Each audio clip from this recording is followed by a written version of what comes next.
Hello everyone, welcome to Coffee Cup Enlightenment. Today's video is going to be on the topic of perception. What governs perception? What is perception?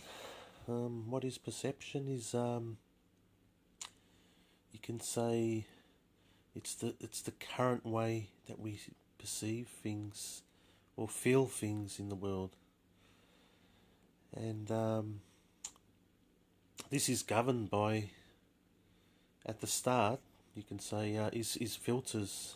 First, there's filters in our perception, and these filters are our substitute identity. It is the perception of the substitute identity. It is not our perception. So that is that's what's described as the filter. If you were just looking through your own eyes, not through your substitute identity's eyes, then you'll be perceiving the world in neutrality, in filterless perception, and you can say then your perception will no longer be distorted anymore. So as long as our consciousness identifies with this substitute identity, that we believe in everything it says is our words being spoken. We believe in its judgments. We identify with as it being our judgments, and we believe in its feeling response to its own judgments as being our feeling response. Then we're going to continually be within this filtered world, this filtered perception, because it's we all have this. Pretty much every single person has an experience to some extent. We do it every day where our perception is changing. It's, for instance, when you go and start a job, and you know your substitute identity comes up with all these old stories and past about how difficult this job's going to be, and then when you, after about a week or two, that for some reason these judgments are forgotten, and maybe you have particular experiences with people in the workplace where they show you but they share with you their perceptions that don't have these judgmental filters, and that helps affect you in your perception, and then suddenly some of these old perceptions of the heavy judgments and the heavy experience that comes from the identification with these heavy judgments. It wasn't actually in the actual job itself, and then after a week's time, you actually find that you're doing the job effortlessly. So this is an example that every single person goes through, and I had a pretty extreme example of it many years ago. I started this cleaning. I started a cleaning business where I was rinsing cars. The it was a job where there was like probably about 400 cars on a car yard, and the cars needed to be rinsed down, rinse the dust off them and all the sort of specks off them every day, and then dry them, and then have them looking fresh and clean in the morning. And there was a group of about probably 7 or 8 people doing this job, and it was pretty typical back then. And to have a big group of people just quickly rinse the cars and dry it all at once and do the whole job in a couple of hours. Such a magnitude of cars, of 400 cars, and but I took on the contract by myself, and so I managed to do it in about 8 or 10 hours. I started around midnight and finished about 8 in the morning or something, but yeah, my first day of the perception was, this is too much. This is, well, sorry, I shouldn't say my perception. The first day of my substitute identities, judgments, and perception, it was saying it was too much cars and that, and as a result, the substitute identity felt like vomiting, felt like having diarrhea, like there was total changes in the body, sickness in the body, and I knew my awareness level already back then, or this was, I don't know, 10 plus years ago, had already somewhat developed, and and I knew that this was all just perception of my substitute identity, making comments, using the word "to" in regards to the situation, and then it was making itself sick, and I was identifying with the whole lot and feeling the whole process. So then I was inclined at that time to, and this isn't the case all the time. Sometimes you feel like it's just good to just walk away. But sometimes it's rare you get an inclination. No, I want to take this on and I want to challenge it. There's a motivation, and that's what happened with me. There was a motivation to address this perception and see if something can be changed and done about it.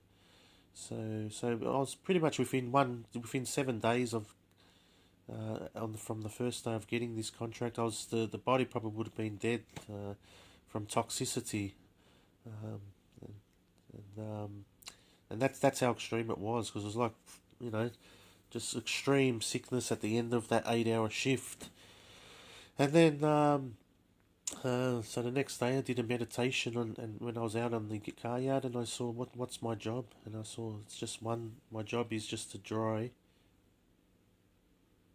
this one panel. How hard's that? And then and that's pretty much what started it. Focused on one panel at a time and ignored or put aside the substitute identity's judgments of the two. Stopped focusing on the end of the yard looking like it's too much, and just focused on one car, one panel at a time. How hard's that?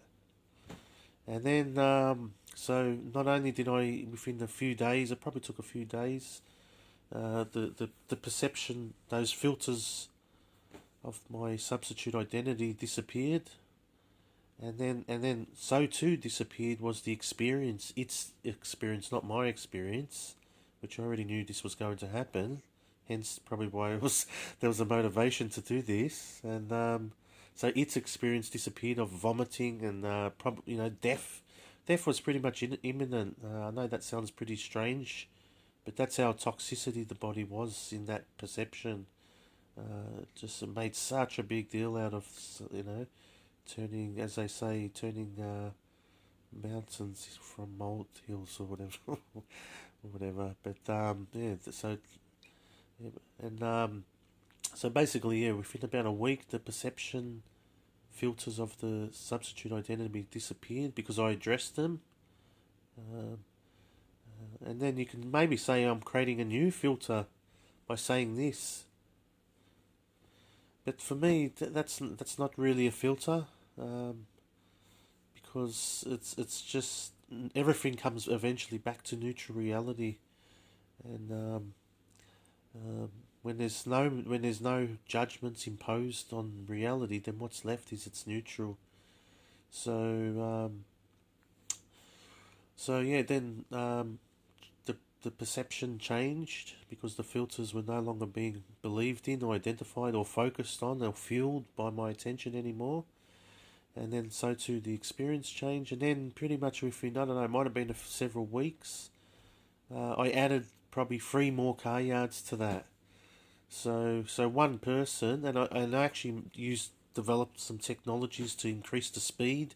So I actually magnified the speed of how I rinsed and dried cars by getting a wringer, and then I sewed 2 chamois cloths, drying cloths together. I pre-abrased them to get better absorption, and so I invented all these techniques within the first few weeks. So I had this double super chamois, and I had a wringer, and I was able to magnify increase the speed by 6-fold. So instead of 6 minutes per car, it took 1 minute to rinse, dry, pack up, and go home. And then I added 3 more car yards. So I think I was doing like 700 cars per day within an 8 hour shift from midnight to 8 in the morning. And I was doing it with enjoyment. So that's why everyone's got an example of this. It's not the actual situation that is the source of joy. And if you do this, then you're gonna eventually reach the conclusion that that's not the case. It's the labels put upon an experience that governs the experience. But then you also realise that it's not even that. It's when there's the labelless experience is actual reality. And that's really the state of enlightenment, is when there's no more association with this fictitious character in your head. It's not speaking on your behalf anymore. It's not making judgments on your behalf anymore. It's not feeling things from its own judgments on your behalf anymore. And what's left is effortless reality. So this is comes to another point, is that there's a filterless perception in everyone. Everyone's got something. This is why some of us can do things effortlessly where others can't. And that's because there's the absence of this fictitious character in our head imposing its fictitious judgments and its fictitious stresses and limitations. So everyone's got this example within them, and that's generally usually, and then it also creates the feeling of the different states of being toxic, about to die, to being accepting it, to changing your perception a little bit, and then feeling a little bit of bit more peace, and then going into states of enthusiasm. So I think it's like resistance, and then acceptance, and then enthusiasm is the next level. And enthusiasm, doesn't have to come all the time, but generally speaking, it happens when there's no more filters, and it also can be a fake enthusiasm where your fictitious character is actually producing filters to create enthusiasm. Such as an example, like the party. This is going to be a great party, and then obviously things in life always change and don't meet your expectations, and then that enthusiasm comes to its polarity opposite, which is the unenthusiasm or something, or or stressed out, or whatever. But that perception is all in the realm of our substitute reality, not our reality. So everyone has an example within them where they do this job with enthusiasm, and they do it effortlessly, and other people say, "Wow, how do you do that? How are you able to do that?"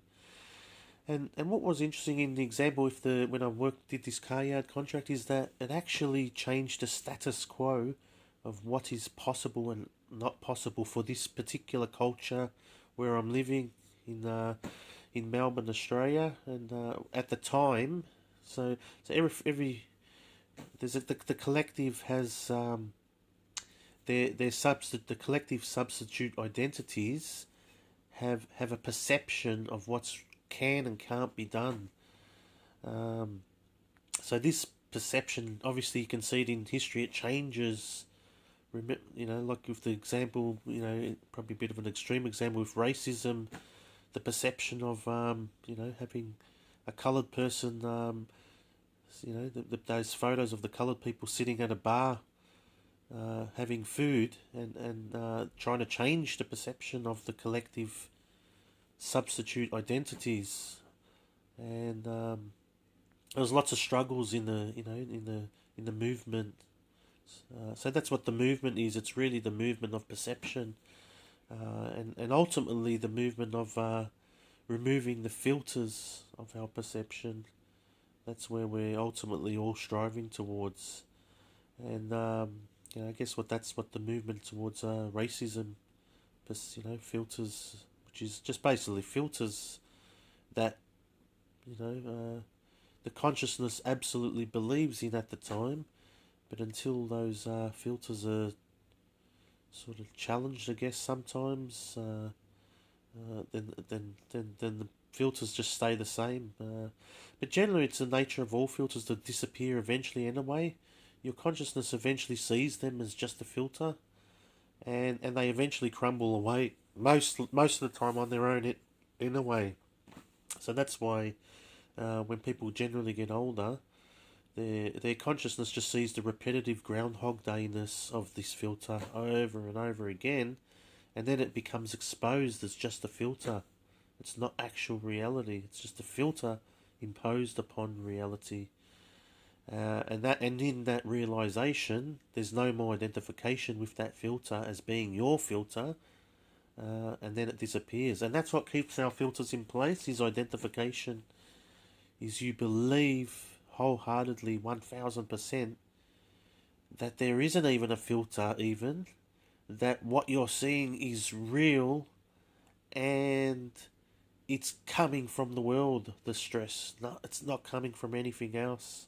So that's the first level of the filtered reality. And in that state, that's where I've lived in, when I was probably around grew up until the 20s, late 20s, where you're absolutely 1,000,000% convinced that the world is causing stress, and there's nothing that can be done about it. So you're a victim to the world, and you're basically at the mercy.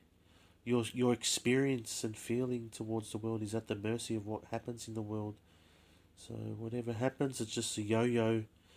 So for myself, my fictitious substitute identity was in a state of resistance and unease and dissatisfaction and stress 40 times a day. That was like at the age of up until around the 28. And then as I got to about age 32, the interest in self-awareness and self-inquiry happened after many life experiences that already proved it to be a valid topic to investigate. And then, 44 years old now, the awareness, has kicked in pretty good, but still identified, of course. Otherwise, it would be completely enlightened. Probably wouldn't be speaking on this video. But the state of enlightenment simply means that you don't identify with this substitute identity anymore in any way. You don't mistake it for who you are. You don't associate with it anymore, because you know it's just an idea in your head. And you've seen all its illusions, all its distortions, all its filters that it creates over and over and over and over again, to the point where you can't feel this fictitious substitute character anymore within you. What is this fictitious substitute character? It's a bundle of ideas that's been taught to you from birth. So it's pretty much, you don't even have the ability as a baby yet to create conceptual ideas, to create good. What you don't even know the word good or bad or this and that. So these ideas are then bundled together to make an identity. But it's said even that even pretty much when you're in the womb, you identify on energies that comes from the parents, even from the mother. So you identify with the energy that's emanated, and that energy is coming from their substitute identity. So they're emanating the energy that comes from their substitute identity, and even as a baby, it's said that you're even identifying with that energy and creating an identity out of yourself from that energy. So that's how early it starts, the identification process. It starts on a non-intellectual intellect level, where a non-lingual level of identification with energy. And that's the world of the animal world, where the dog smells your fear and it bites you. There's no intellect, the dog thinking or making judgments about who or what you are. It smells your energy, it feels it, and it bites. I've seen a YouTube video where the dog ran like almost from the next neighbour's block, couldn't even see, there was a little baby or something, and little dogs went to go and attack a little baby or something, and then a cat defended it. So, but maybe that might not have been a good example of the fear. I don't think the baby would be emanating fear, but I'm sure we've all seen it when the dog's got its eyes glued on the person and in the group that has the most fear and goes to chase them. So, but that's the world that the animals live in, because they don't have the intellect yet.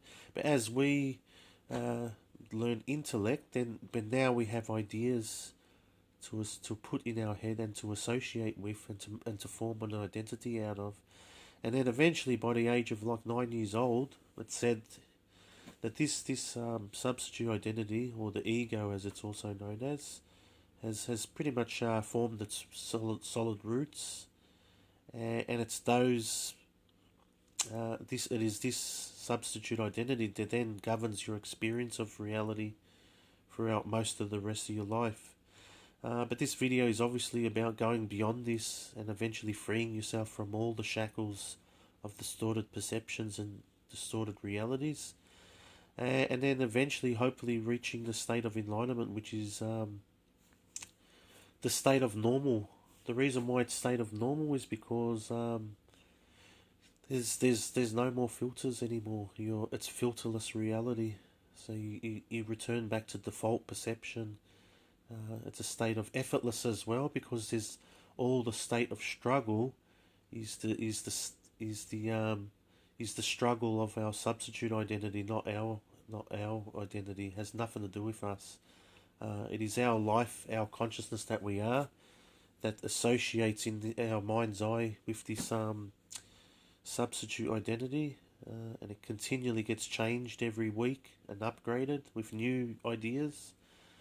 And this is why, I've mentioned many times in videos why the ancient American, they don't like to be called Indians, the Native Americans, they used to apparently bring up the children till they were 18 years old with no words and no intellect, in order to curtail the growth of this substitute identity, because they knew they've known about this substitute identity within their culture for thousands of years, and they used to say when they first met white man, we think they're mad. They used to say, because they always got this talking in their head that's going on, whereas this culture, the American natives, didn't have this this facility, this process happening within them. There was silence. So there's many factors also that come from this substitute identity that's not ours, that needs to be recognised. For one is that our consciousness is incapable really of producing judgments. Eventually, I know this might sound strange, but Eckhart Tolle has actually predicted that probably if the enlightenment state happens on the collective level, that talking will be obsolete, will disappear. Because what happens is, as your awareness grows more and more, I shouldn't say as your awareness grows, the filters disappear more and more and exposes the neutral reality more and more. Then you start to get insights about where things are going, in the direction of things, So basically, you start to see that the whole intellect realm is completely meaningless and useless, because eventually, just like in the animal realm where you sense energy, that's his prediction, is that eventually everything will go back to energy sensing, where the whole intellect is not needed anymore. And when you investigate every single word, even every word spoken now, there's a you and a me in it. There's dualism, and eventually when you come out of that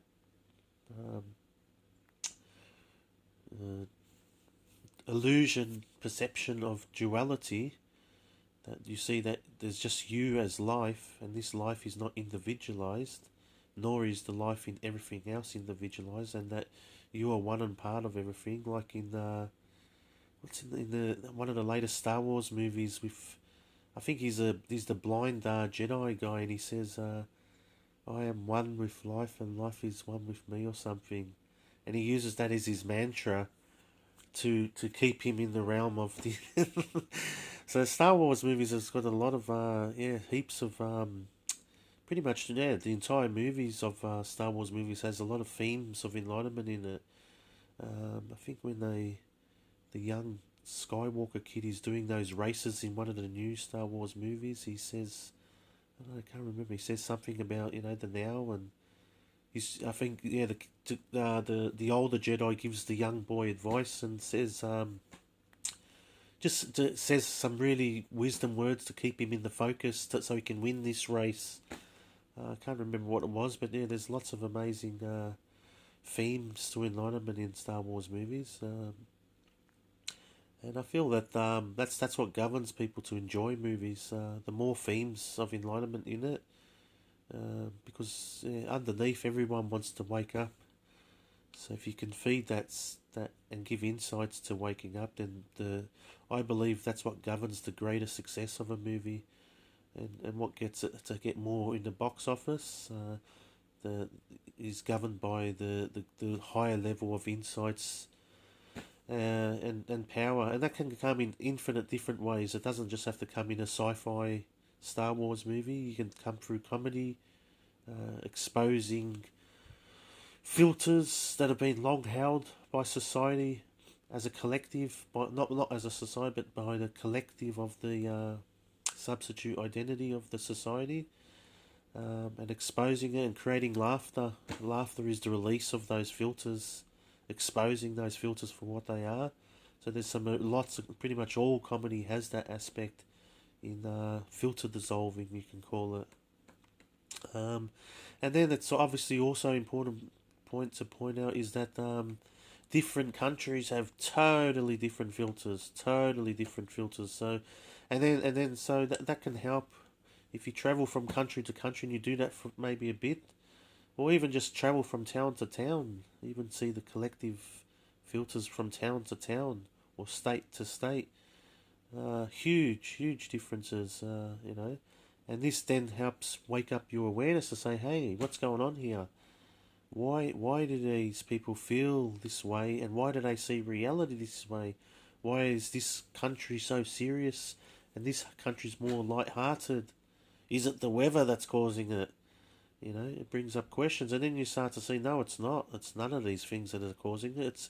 It's ultimately the individual. It's the awareness within each person identifying with this character within them, and what governs this character is also your surroundings of what other people's characters are. Hugely affects what your character's going to be, but ultimately all characters are fictitious and false anyway. So this video isn't about personal development where you analyze the negative aspects of this fictitious character and then replace it with positive aspects and create a fictitious character that is positive. This video has gone beyond both the positive and the negative, and seeing that both the positive fictitious character and the negative fictitious character are fictitious, are just a fiction in our head, are a bundle of ideas that are being upgraded every week, and we keep identifying we're the ones feeling it, we're the ones identifying with it, associating and being 1000% convinced it is us. It's me that's making that judgment. It's me that's beating myself up. It's me that's it's the world that's creating this feeling, and all that changes when your perception, when the filters are exposed for what they are, is not yours ultimately. So how do we change? Then how do we change our perception? Is there something we can do? Yes. The whole purpose of all these videos is basically two simple steps. The first step is one, recognize first primary that there is this fictitious character, but there's two steps then what you can do about it, and that is number one, bring your attention away from this fictitious character, or bring your attention deliberately to this fictitious character, but in the state of recognition that you know it's a fictitious character. So an example of bringing it away, there's unlimited examples of everyone's doing it every day already, which is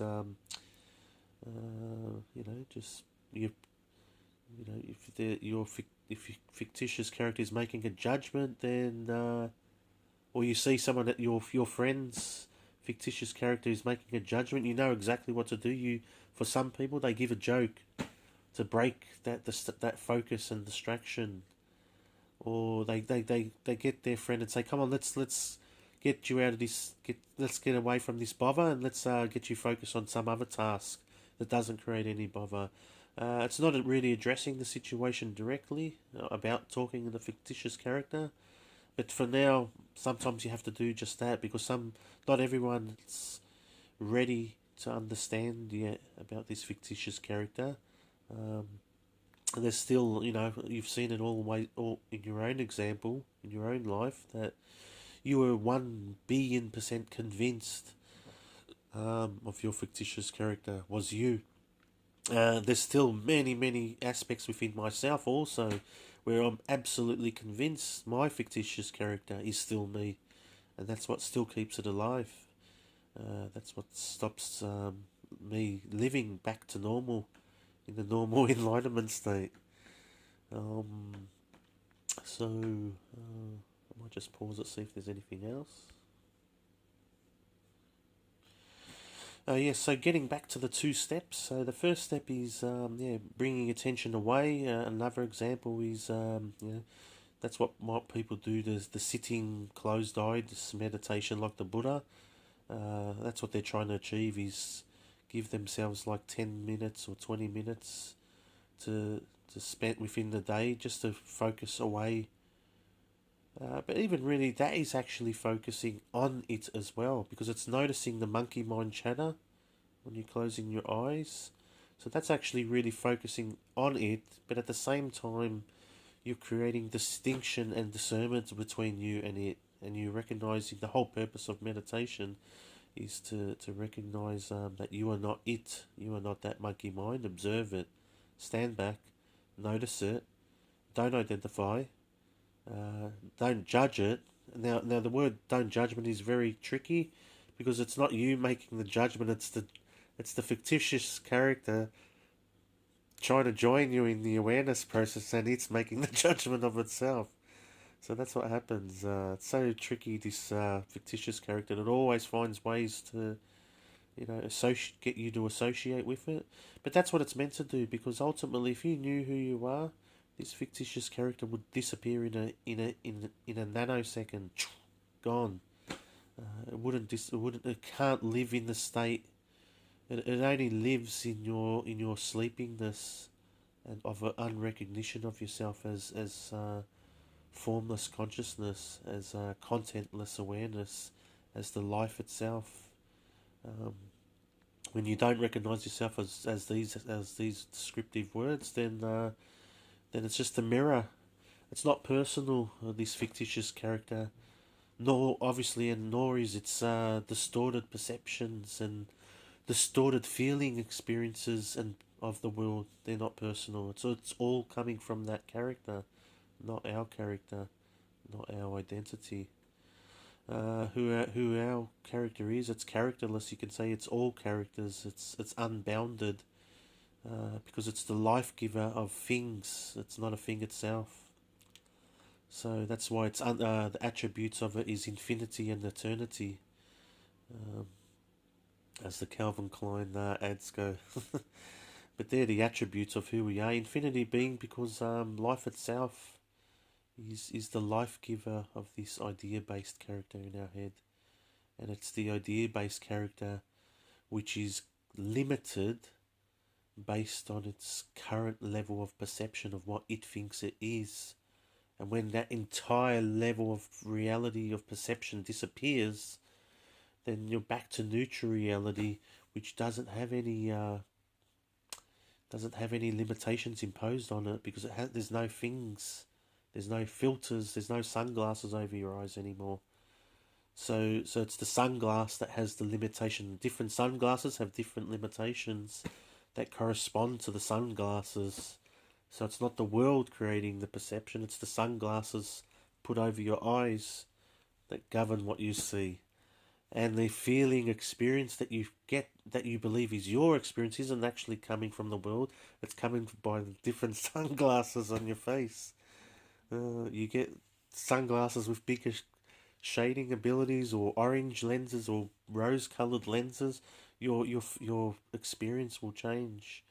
But ultimately, all these experiences of all the filters and of the sunglasses are ultimately fictitious. True reality is when you take sunglasses off. That's pure normal reality, and that's enlightenment. That pretty much concludes everything. Thanks for watching, and please, if you have any questions or comments, put them. But of course, you would answer the question yourself if you just sit still for a while. I think I've covered every topic on perception. I think that does it. Okay, thanks everyone. Bye.